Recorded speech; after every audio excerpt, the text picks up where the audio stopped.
All right, we're back and we're going to do part 2 with our series in phylogenies with our lab for AP Bio.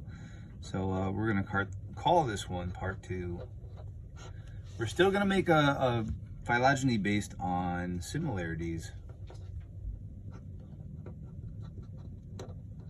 But this time, it's going to be more complex. Remember that when a phylogeny is constructed, it's not really set in stone. It's just like the going hypothesis based on the evidence that you have, okay? And so in reality, the numbers do get more complicated. And so what you're seeing here is a table that compares different species. Looks like they're all still animals. And this probably has something to do with the relative amounts of DNA that they have in common. So you can see the numbers are a little bit more complicated.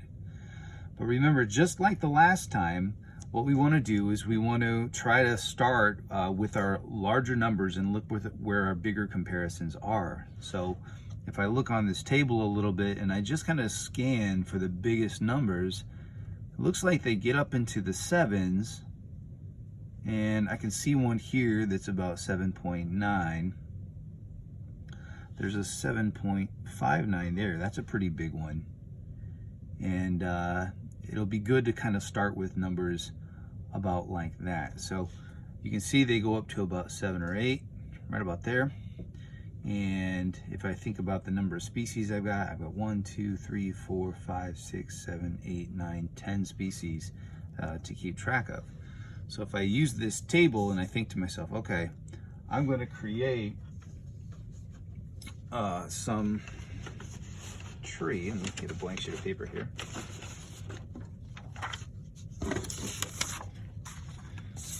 And I know that my highest number in my comparison table is going to be 8. So what I'm going to do is I'm going to create a nice big phylogenetic tree.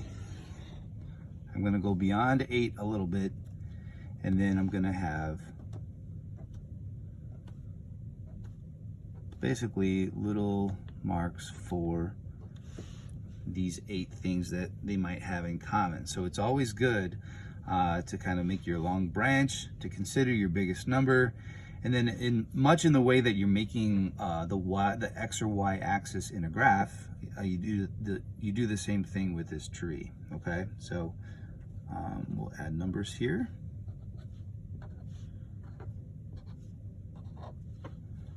There we go there.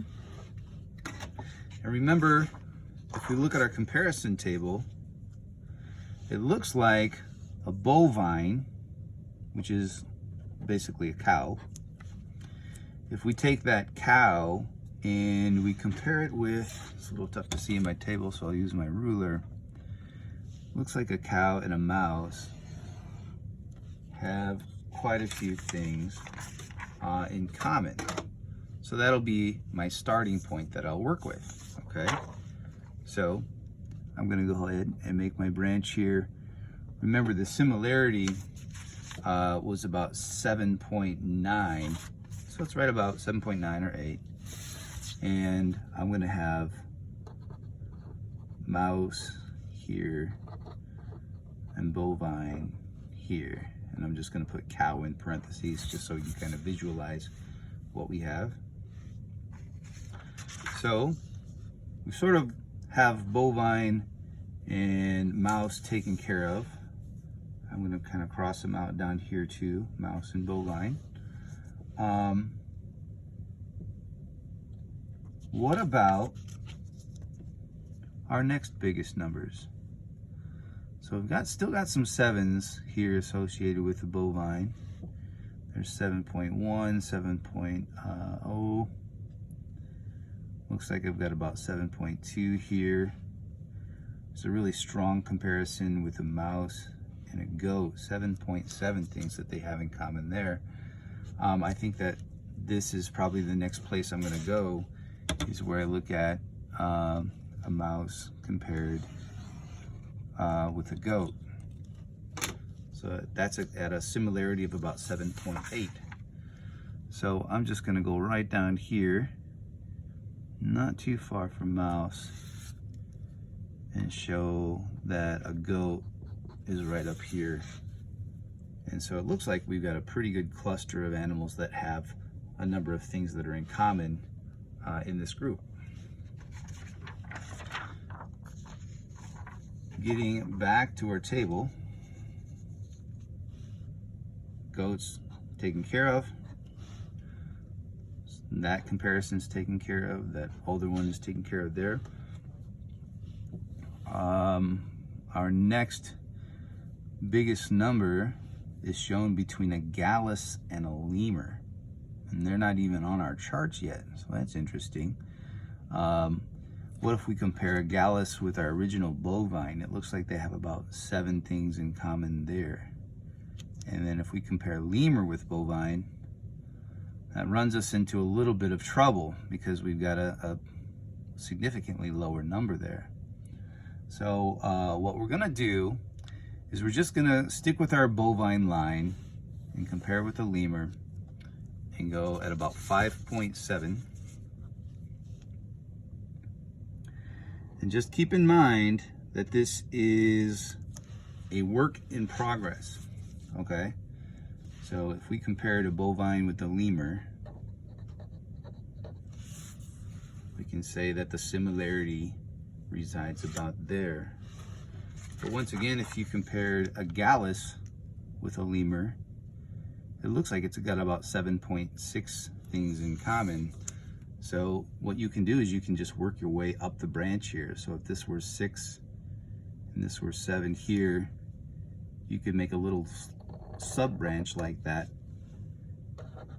and show how a gallus and a lemur have 2 things in common, or have they're found in a cluster a little bit more than the other species. So gallus and lemur are taken care of.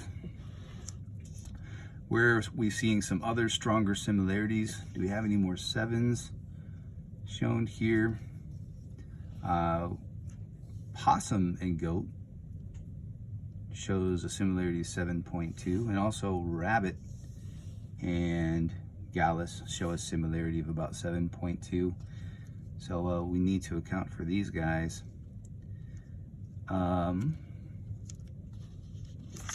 So let's go ahead and do the possum with the goat. They have about 7.2 things in common. So if we go to about 7.2, we're going to say that opossum is found there. So that takes care of our opossum.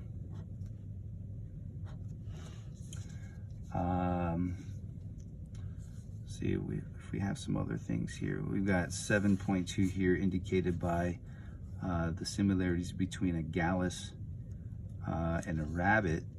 7.2 things in common. So we can even have a sub branch here with our rabbit. Rabbit's taken care of.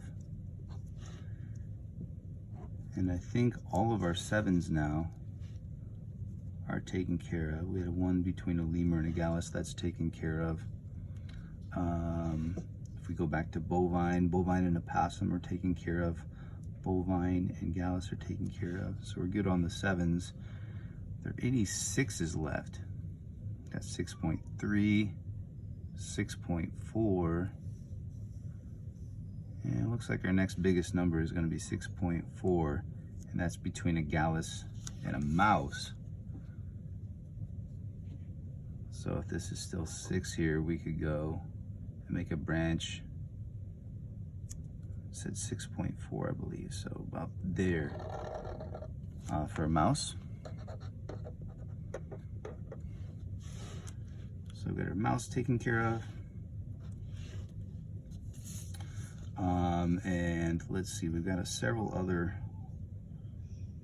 organisms to take care of. We've got human, rat, and gorilla to take care of that are left. So it always kind of works good to just keep going back in our numbers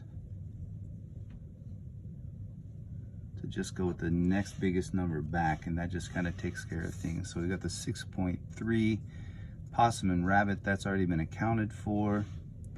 There's a 6.3 here, that's been accounted for. We've got our goat accounted for with 6.3.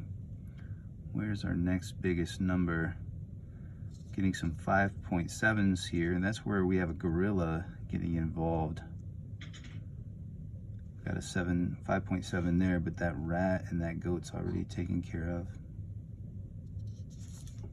Or have we taken care of the rat? No, I don't think we've done rat yet. So let's go 5.7 between the rat and the goat. We have evidence of that. So from that same branch, we're gonna put rat right in there. And then rat is taken care of. 5.7 with the gorilla and the bovine, I think we'll go to that point as well. A lot of things seem to branch out from that node there. So we'll put gorilla there.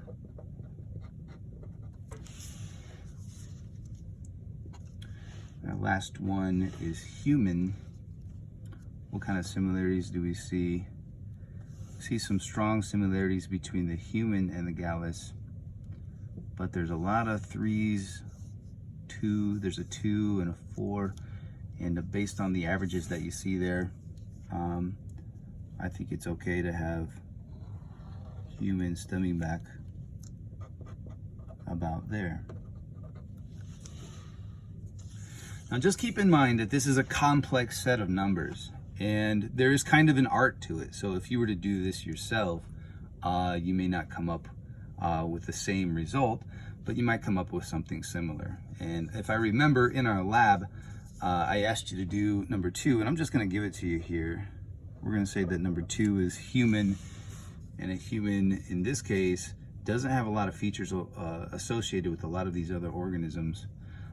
Keep in mind though that if we were to throw in maybe chimpanzee in here, and a chimpanzee shares so much DNA in common with a human, it is possible to have a very close branch here for chimpanzee.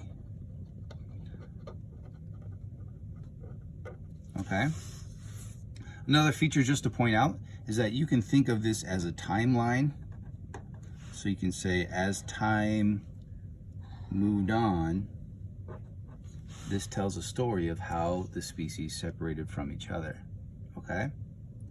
All right, that completes part 2.